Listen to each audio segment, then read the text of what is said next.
अमेरिकी राष्ट्रपति Donald Trump ने ईरान में जंग के दौरान अमेरिकी सेना की कार्रवाई की तारीफ की है। ट्रंप ने कहा है कि अमेरिकी सेना जंग के मैदान में बहुत शानदार काम कर रही है और ऑपरेशन एपिक फ्यूरी में बेहतरीन प्रगति हुई है।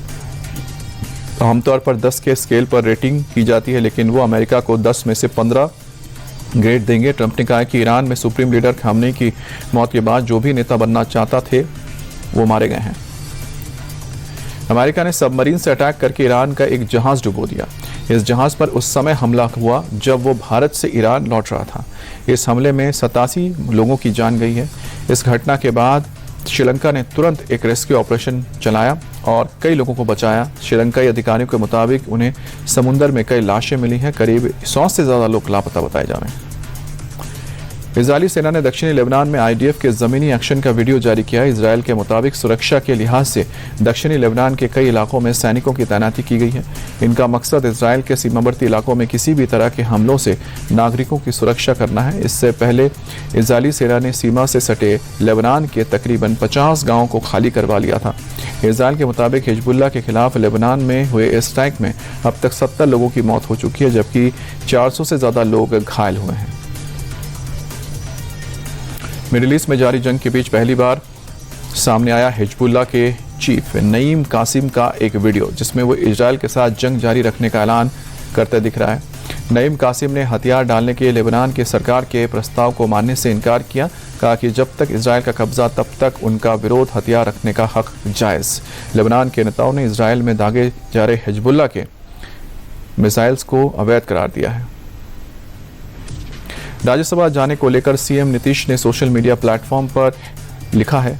उन्होंने लिखा, राज्यसभा का सदस्य बनना चाहता हूं। संसदीय जीवन शुरू करने के समय से ही मेरे मन में इच्छा थी कि मैं बिहार विधान मंडल के दोनों सदनों के साथ संसद के भी दोनों सदनों का सदस्य बनूं। 2 दशक से भी ज़्यादा वक्त तक बिहार की पूरी निष्ठा से सेवा की है। विश्वास बनाए रखने और समर्थन देने के लिए जनता का आभार। जो भी नई सरकार बनेगी उसको मेरा पूरा सहयोग। नीतीश कुमार के राज्यसभा जाने से जेडीयू कार्यकर्ताओं में रोष है। सीएम आवास के बाहर सैकड़ों कार्यकर्ता जुटे, जमकर नारेबाजी की। सीएम आवास की बैठक के लिए पहुंचे हिलसा से जेडीयू विधायक कृष्ण मुरारी शरण को भारी विरोध का सामना करना पड़ा। नाराज कार्यकर्ताओं ने विधायक की गाड़ी को घेर लिया और उन्हें अंदर जाने से भी रोक दिया। भारी गुस्सा देख विधायक ने अपनी गाड़ी को तेजी से बैक किया और वहां से निकल गए। नीतीश कुमार के बेटे निशांत की ओर से भी आज बिहार की सक्रिय राजनीति में एंट्री की बात है। निशांत कुमार आज पार्टी की सदस्यता ले सकते हैं। बताया जा रहा है कि जेडीयू निशांत कुमार को बिहार विधान परिषद में भेजेगी। सूत्रों के मुताबिक निशांत कुमार को अहम जिम्मेदारी मिलने वाली है। उन्हें बिहार का डिप्टी सीएम बनाया जा सकता है।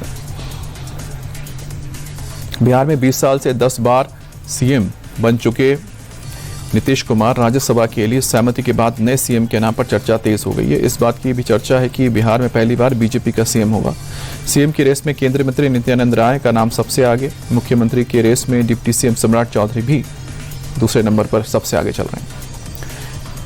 नीतीश कुमार का राजनीतिक सफर दिलचस्प रहा, संघर्षपूर्ण रहा। 1985 में नीतीश ने निर्दलीय उम्मीदवार के रूप में विधानसभा में कदम रखा। 1989 में पहली बार संसद में पहुंचे और केंद्र में मंत्री भी बने। 1994 में जॉर्ज फर्नांडिस के साथ समता पार्टी बनाई और यही उनके राजनीतिक जीवन का अहम मोड़ साबित हुआ। 1996 में वाजपेयी सरकार में रेल मंत्री बने और कृषि मंत्री भी रहे।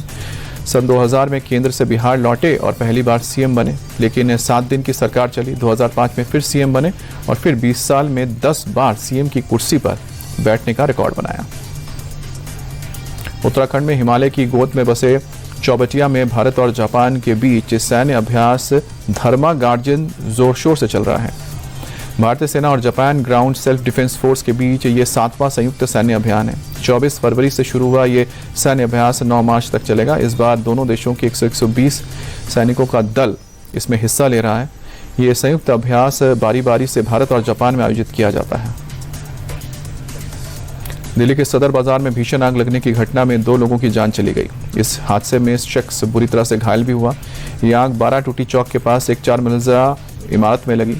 आग प्लास्टिक के खिलौने के कारण तेजी से फैली और आग की ऊंची लपटें पूरे इलाके को अपनी चपेट में ले लिया। दमकल की 20 गाड़ियों ने मौके पर पहुंचकर आग पर काबू पाया।